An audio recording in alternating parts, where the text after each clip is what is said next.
Spunky by Dori Brink. We're on chapter 9, so if you missed the other chapters, go back and find them. It's a great story. Chapter 9. The day of our move arrived. Peter and Daphne had finished filling up the cartons and barrels set out in the middle of the living room. For days, Daphne had been wrapping dishes and pictures, vases and lamps and newspapers, and stuffing them into barrels. Each day, the apartment grew more forlorn looking as these familiar objects were stripped away from walls and nooks and corners. In the evenings, when Dodger came home, she inspected the empty room suspiciously, whining at the vacant corners. Like me, she sensed a change coming, but she didn't have my sense of adventure. When two muscular men came bustling into the apartment and began lifting furniture off the floor, Peter signaled for me and Dodger to follow him downstairs. He deposited us in the car. Pointing his finger, he said, "Stay," and added, "It won't be long." We watched the door of the apartment building. Dodger whined nervously while I gritted my teeth.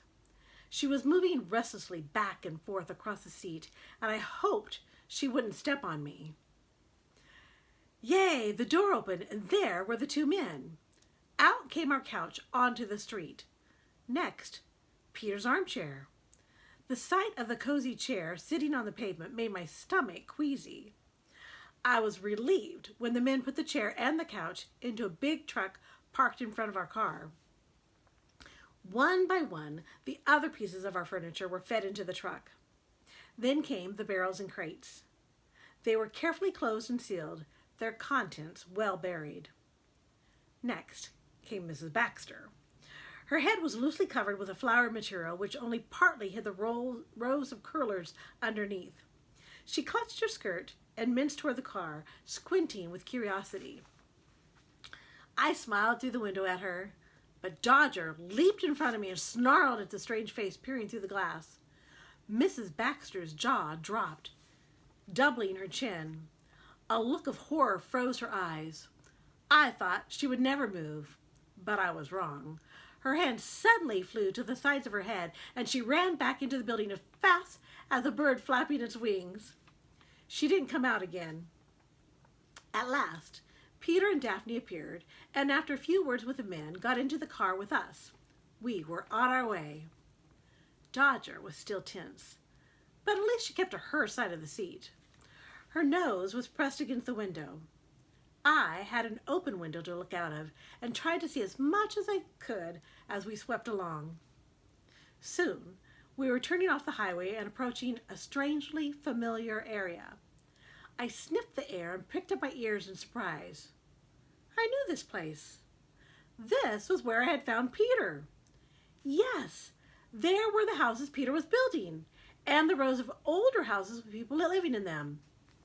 I stuck my head out of the window and wagged my tail at the place I knew so well. The car turned onto a dirt road and climbed uphill.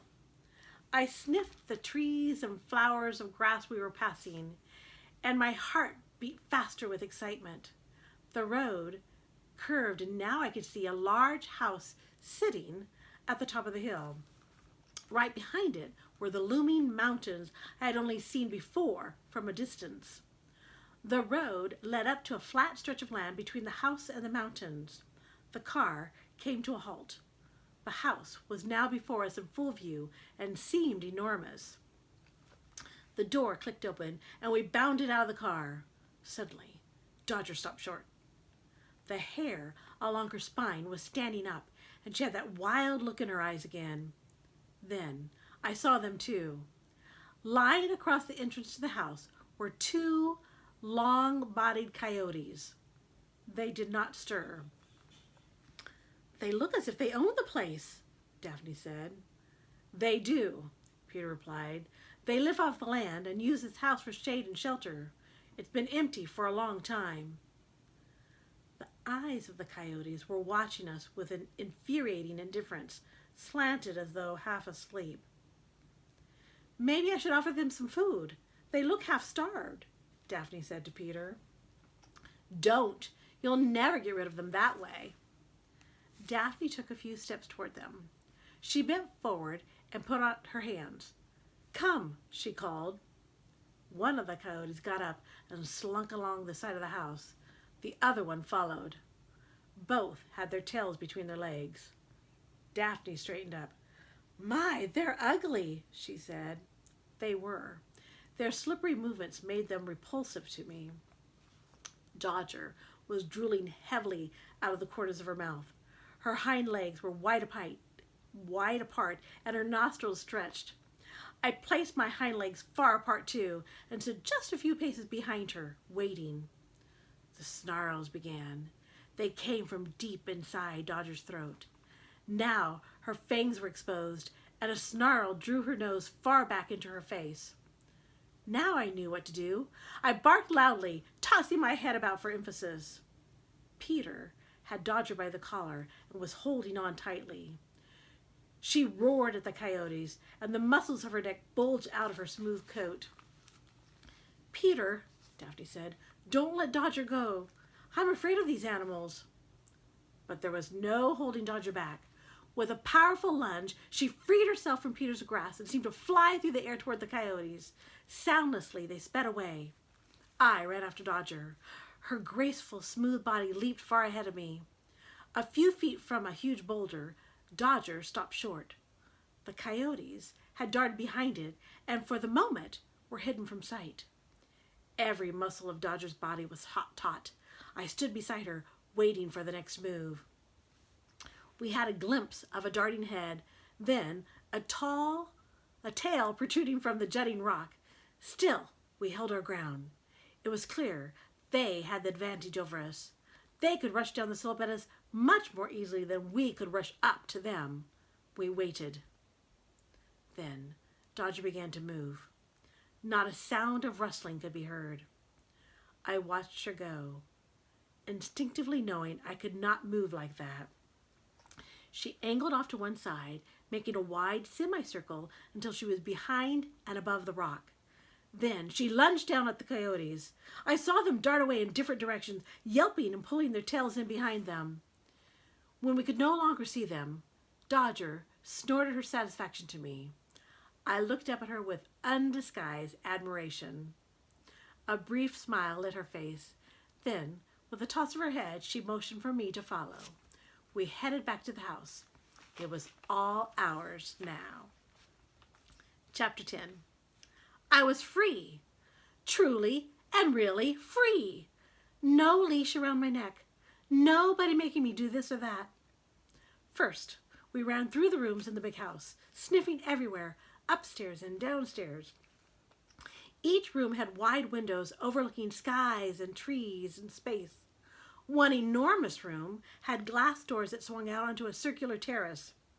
A stone wall about 3 times my height surrounded the terrace. It had a wide ledge.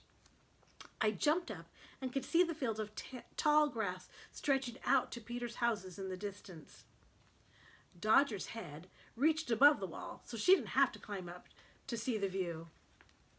Her eyes narrowed with pleasure at the vast territory that was ours. I couldn't wait to explore it and nudged Dodger's head with my nose.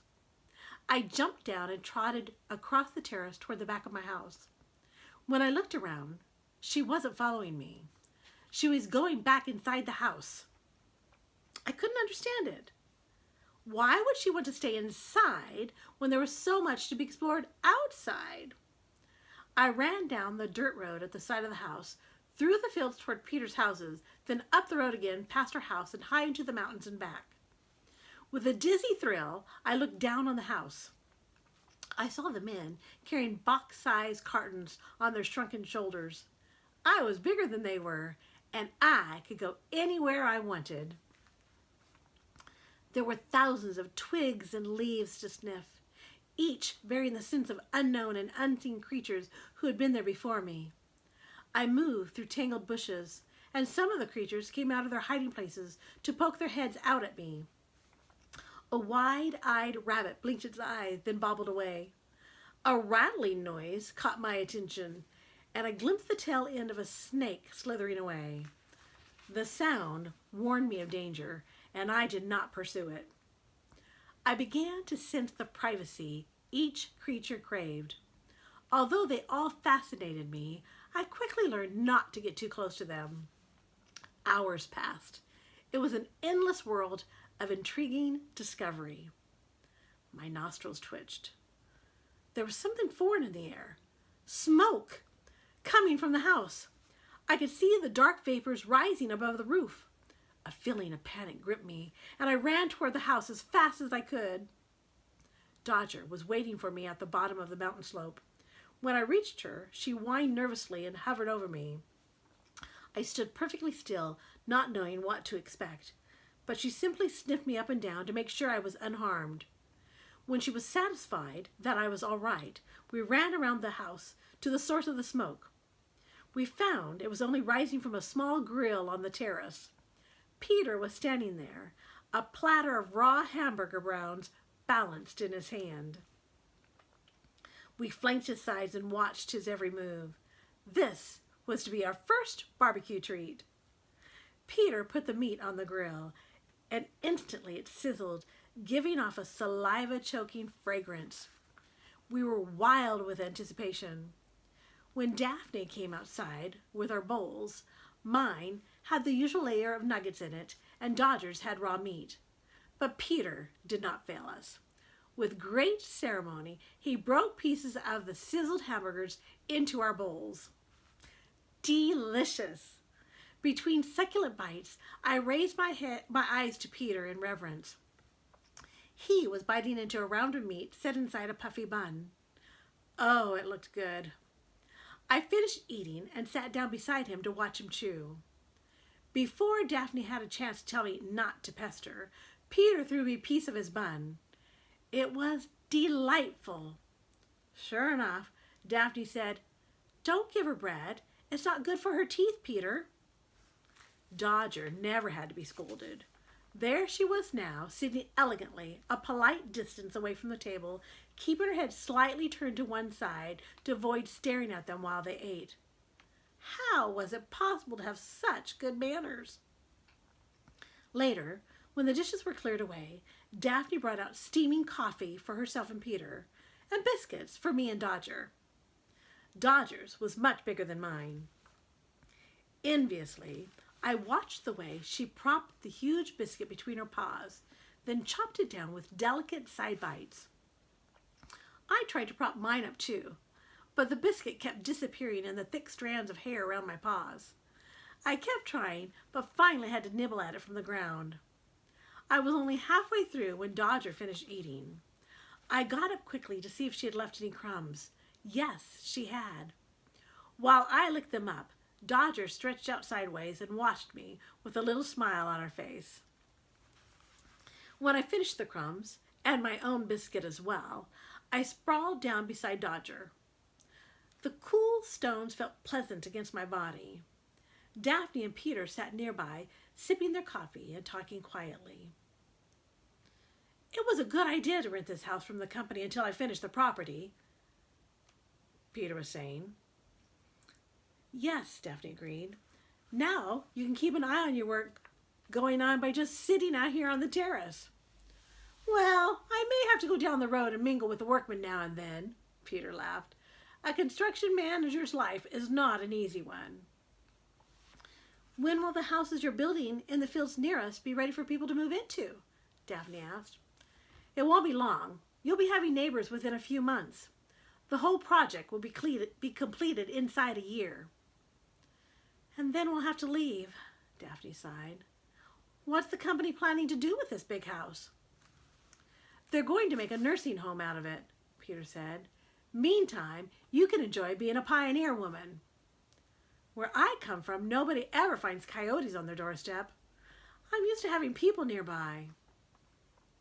Peter grew thoughtful. "Maybe we should have another watchdog around here." Daphne gazed over the stone ledge and pointed toward the far end of the fields. "I wonder if anyone's living in that broken down shack over there." "That used to be the caretaker's cottage for this place. These fields were once a vineyard." I had seen that cottage from the mountain slope. It was curious looking, sitting there all alone in the field of grass. It seemed to be falling apart. While Peter and Daphne talked, I began reliving the wonders of the day. I had roamed the mountains with no leash around my neck. I had been free.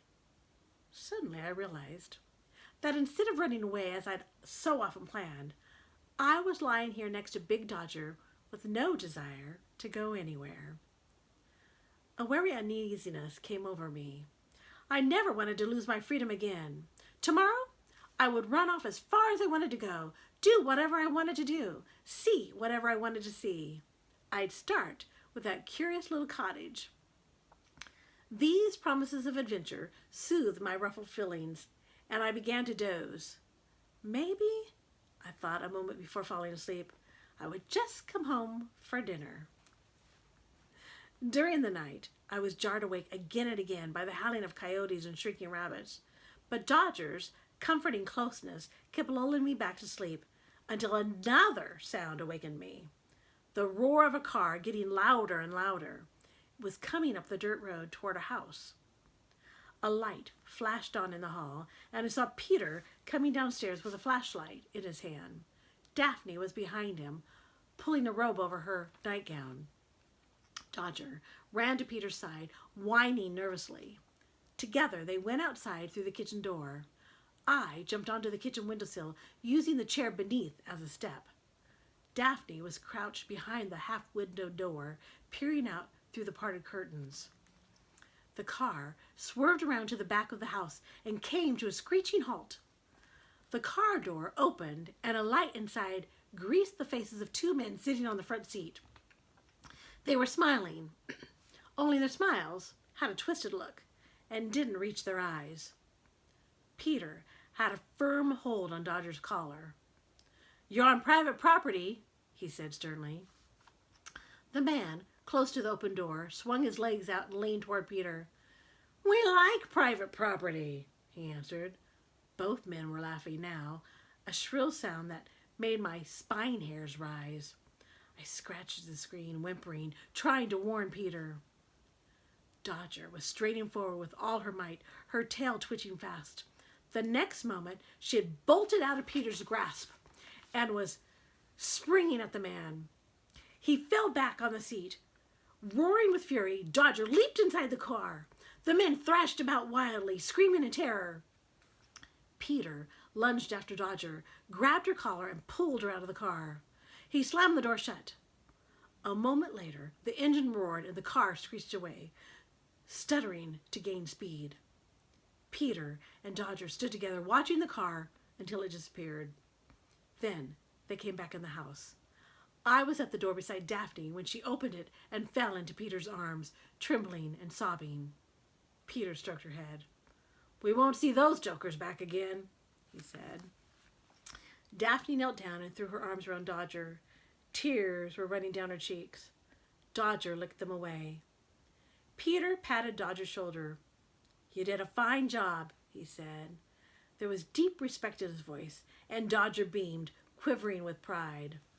I went back to bed. Tune in next time for Chapter 11.